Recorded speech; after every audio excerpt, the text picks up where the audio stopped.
Today we're going to talk about 3 reasons why Koreans struggle with speaking English. Hello everybody and welcome to the China Club. My name is Ade. My name is David. All right, so what's today's topic? So today's topic is about Koreans speaking English. So, as you know, we lived in Korea for a long time. Koreans study English sometimes from kindergarten all the way to university. But if you ask the average Korean how they feel about their English speaking skill, they'll probably tell you they are not comfortable at all with English. Yeah, so why is that? So I have 3 reasons why I think Koreans struggle with English. Now, I've been teaching in Korea for over a decade now, and I've taught at every level. And I have many reasons. We can make more part 2s and 3s later. But for this video, I want to focus on reason number 1 is Koreans, when they speak in English, they have an obsession with perfection. If it ain't perfect, they're not going to say it. Yeah, so they're scared of making mistakes. Yes. Yes. And I noticed this with my students, and even with people who can speak English quite well, they're constantly checking if they're saying the right thing, using the right tense, instead of just naturally speaking English. Right. And I feel like that kind of holds them back. And if they would actually just let go of trying to be perfect. It's that mindset where you have to be perfect. If you're not perfect, you're going to be looked down upon. Right. People are going to judge you. Right.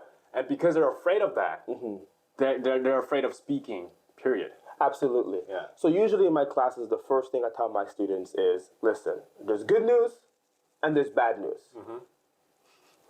The bad news. The bad news is you will never get it perfect. speak English perfectly. Yeah.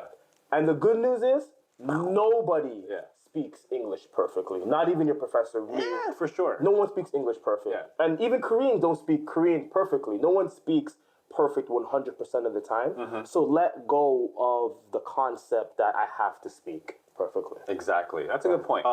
Why else do you think Koreans might not be so good at English? Koreans are obsessed with perfection, but they're also obsessed with grammar. Grammar. A lot of grammar. And I don't blame them. I think it is... It's the education system. It's the education system. It's that pressure, the TOEIC, TOEFL, Right. IELTS, all these acronyms. all these tests that you don't need. Right. And the best way to test English quickly is through grammar. Like, if you want to do an English test to test proficiency, you would do like a reading test or a grammar test. You couldn't do a speaking test. That takes way too much time. Yeah. You know, Korea, Bali culture. So I actually don't blame Koreans because they're super obsessed with grammar, because on the test, they get it wrong. They get a minus point or for sure. they miss. Yeah, right? you can't blame the Koreans. Right. Because they're just doing what they need to do to get into a program, to get a job somewhere that requires you to speak English. Right. And for companies hiring these individuals, the only way that can check is to see what kind of grades they got from doing those tests. So you can't really blame them, but it's the system that kind of sucks. It does suck. So I always tell my students that, you know, studying will not bring you to English proficiency, to speak naturally. So after a certain time, you have to step away. This is my tip. Move to real life English materials. Right? Like watch your Netflix. Yeah. Right? Read your books and try to actually speak English, not just focus on the grammar. Go to meetups where you can meet English-speaking people, befriend them, Right. and then talk to them. Right. I mean, I know some guys and girls here, they have private tutors that they can call on a daily basis. They will pay like, I don't know, 2만 원 per hour or whatever, just to have a casual conversation. Right. That could drastically improve your speaking skills. Right. Yeah. You have to, when you're speaking English in real life, it's not a test. Yeah. No one has a pen and a pencil and a Scantron, right? So move away from that and try to focus on your real life English. Yeah, definitely. One of the tips is to build confidence. And the first point that you talked about, that fear. You gotta get rid of that fear. All right. What's another tip? Another way to combat grammar studying is what I made this term up. Find your EE, which is ET? EE. EE.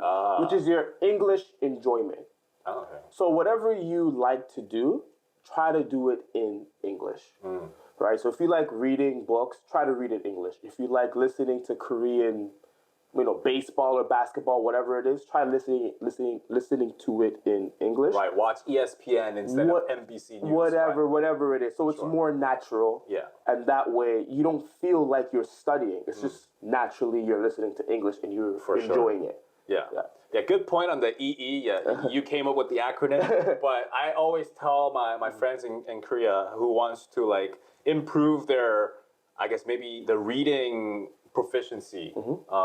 I tell them to change their phone settings to English. I did that, right. Because that way you have to you already know where the settings are. You already know how to open apps and stuff. Right. But then when you see it in English, you automatically kind of tell yourself that, like, oh, this is open. It means open. I mean, some simple things and you're that, learning naturally. Right. You're learning naturally. Basically, you're setting yourself in an environment where you have to kind of see and use English. Right. Yeah. Good. That's a good point.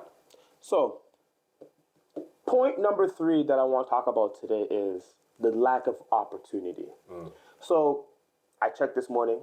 I asked Google, hey, like, what's the Korean population in Korea? It's 97%. That means only 3% of the population is foreigners in Korea. So therefore, by naturally, there's going to be a lack of opportunity to meet foreigners and have natural English conversation. For sure. But there are ways to combat this. If you want to use your English naturally, people say make foreign friends, which is fantastic. Right. But don't try to use foreigners for your English. I would try to do something you like to do naturally and try to find a foreigner group that likes to do that. Right. Right? Yeah. For example, maybe joining a fitness club. Sure. With foreign friends, maybe. Sure. Is that a thing? Right. Yeah. Like I always tell my students, if you want to speak English in a proper environment, find out where the foreigners go, and then you go there. Right. So if you want to speak English at a bar, try to find a foreign bar, go there with a friend, and don't go there for the purpose of speaking English. Go there for the purpose of having fun, and then you might bump into some foreigners and then have a more natural conversations. Because foreigners know when you're trying to use them for English, and no one likes to be used, right? So it's all about being natural and trying to find the natural setting to, upgrade yourself. Right, that's a good point. But at the same time, I think that's hard to like put into practice. Like, how do you go in about naturally, right? So, for example, we're in Busan. There's a popular foreign bar on the beach. If I was a Korean and I wanted to speak English to foreigners, I would go there. Not one time. I'll make it a routine. Okay, I'm going to go to this bar every Friday and Saturday for the next 6 months. Oh, that's a good plan. Right, and I'm just because I usually, if I go out anyways, right, if I'm going out to a Korean place to go party, let me go to a foreign place. I get a new experience. Try to bring a friend with me, and just try to have fun naturally. I'm not going there for the sole purpose of learning English, but let me try to widen my experience. Sure. And then naturally, it's going to happen. Right. Yeah. Try to like immerse yourself into this new experience, new community group, and maybe they might be willing to open their arms and let you into their group, whatever. Sure. Yeah, you could even like if you get close to a certain group of it takes one friend. here. Just takes one friend. Yeah, you could even get into like these group chat rooms per se. Right. There you go. Yeah. Right. And there's a lot of I guess information Banter and chat. Right. Yeah, you can get from all in English and stuff. So Right. that's good. And another tip that I want to give to people listening that might want to improve their English, if you do have money to spend, you don't have to get an expensive tutor. You can go on, like you said, Telephone English, go on these websites. All you need is to find a tutor, 30 minutes, 3 times a week. Yeah. And for that 30 minutes, maybe you're going to pay like manon. Find a cheap tutor. Yeah. Free speaking. Right. Don't practice any grammar. Just do real free speaking. Yeah. Right? And that's about like $120, $150 a month where you're getting, half an hour 3 times a week, and that will exponentially over time. Right. And that way, if you're too busy to go to these places to meet people naturally, you can kind of pay for it, but you're still getting that benefit. Exactly. So use whatever tools that you can use, get the maximum benefits out of that. Sure. There's a lot of free tools out there, like AI speaking tools, AI apps as well. There's no more excuses. Yeah. Right, so. And what Ade says, adding on top of what Ade said, I think consistency, frequency is key. Mm-hmm. So an hour-long tutor session or 2-hour-long tutor sessions, that's not gonna help you much if you're gonna do it once a week. Right. But spreading it out over time is so much better. Right. Much better, yeah. So, if you liked our tips or you don't like our tips, let us know in the comments. Did we get it wrong? Did we get it right? What do you think? Let us know. Like, subscribe, and share this video. And again, thank you for watching.